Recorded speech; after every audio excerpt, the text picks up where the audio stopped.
If you should travel to the island of Sodor, you'll hear booming whistles and wheels pounding the rails as the steam engines go about their work. If you listen closely, however, you'll hear another noise. From a faraway part of the island, the drone of snorting machines and scraping steel dances in the air. These are the sounds of the Ironworks. Ari and Bert seldom ventured outside the Ironworks. Their yard is littered with scrap, which they spend their days shunting to the smelter's shed. Lately, there seemed to be more to melt down than ever. The Diesels enjoyed their grim work, but it was evident they needed help. One evening, Ari and Bert were resting when a familiar horn cut through the air. Diesel slunk into the yard, a train of scrap in tow. Well, well, well, smirked Ari. If it isn't Mr. Revolutionary himself. Come to take the weight off our buffers, eh? If I must, grunted Diesel, though I should be out taking work from those rotten steam engines on the main line, not tucked away here. I'll bet, teased Ari. Well, we'd love to be dazzled by your greatness. Take your train to the shed, and we'll get started. Mind yourself around here, Bert muttered. Strange goings-on lately. Bert was trying to be helpful, but he'd made the mistake of giving Diesel an inch. Later, Bert was moving trucks into the smelter's shed. Fog had descended on the yard, and he had to move slowly. Suddenly, there was a bump, and a line of trucks went rolling past him, with no engine. Boo! As they raced into the mist, Diesel appeared, cackling with delight. Are you quite done? Snapped Bert. Diesel was taken aback. You're meant to be helping us. Don't know why you bothered to come. Ari and I can do this ourselves. Diesel fumed off without a word. Can't rely on tired old tricks. I need a new way to scare them, he thought.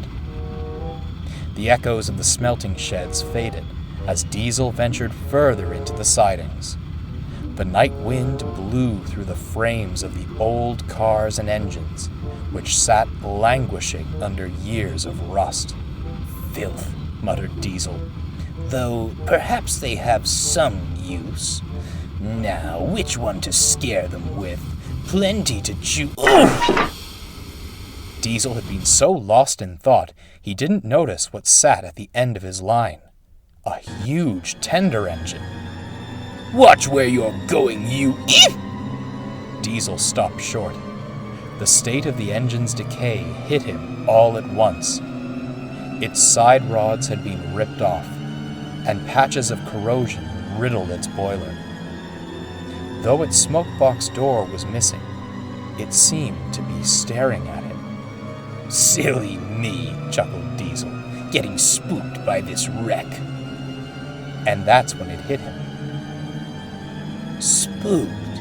Yes, it's perfect. This'll get them. Slowly, Diesel pushed the hulking mass out of the siding. It creaked and rocked along the rails, as if it might collapse at a moment's notice.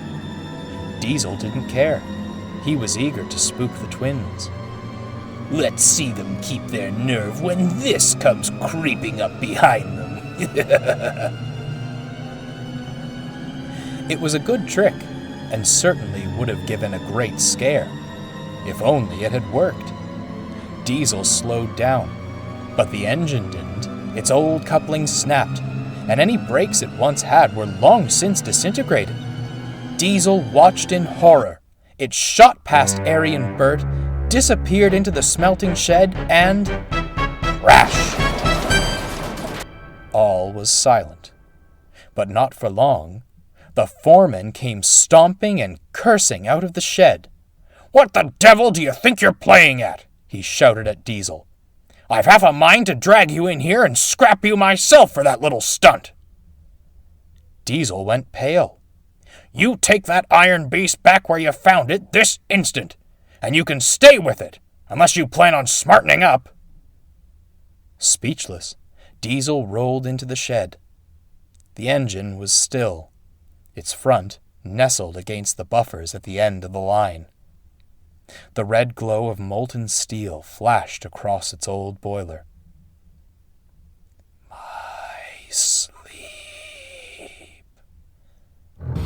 Diesel froze. Who's there? Disturbed. My sleep. Very funny, you two. Truly terrifying, Diesel grunted. He looked back. Ari and Bert were nowhere to be seen. It was just him and the engine. With more care than he usually took, Diesel pulled the engine from the shed and set off towards the old sidings. As he pushed it back where it came from, the fog grew thicker and brought with it an eerie stillness. Sleep. The yard lights began to flicker. Diesel glanced around. He thought he could see pale fireflies dancing in the night. Suddenly, the lights cut out. The fireflies grew brighter, revealing dark shapes behind them. Diesel squinted, and that's when it hit him. They weren't fireflies. They were eyes, peering out from the twisted remains of engines past. You disturbed. Thump went the engine against the old buffers, and the lights came on again. My sleep! Diesel jumped. A face appeared on the engine where there hadn't been one before. It was gaunt and grimacing, its eyes narrowed in anger. Ooh! Shrieked Diesel, and he raced away as fast as he could, while the engine and its spectral friends vanished in the mist. Where have you been? Demanded Ari when Diesel returned. Trying to leave all the work for us, eh? I'm sorry, stammered Diesel. I'll get right to work. For the rest of the night, Diesel didn't say a word. He worked without fuss and gave the twins a run for their money. Even the foreman was impressed. All the while, he kept looking back towards the sidings, just to make sure he wasn't being followed or haunted. When the work was done, he wanted to go home. No chance tonight, old fellow, said his driver. With fog like this, we'll never make it back. Reluctantly, Diesel backed down next to Bert in the shed. Strange things happening around here, murmured Bert. Oh yes, very strange things. The twins fell asleep, but Diesel stayed awake. It must have all been the fog, he thought. Yes, that's it. That's the last time I let those Ironworks imbeciles fool me. I'll bet this was all their doing. Oh, let them wait. I'll get them one of these days. With that, Diesel fell asleep, having assured himself the old engine and its ghostly companions were all in his mind. Or were they?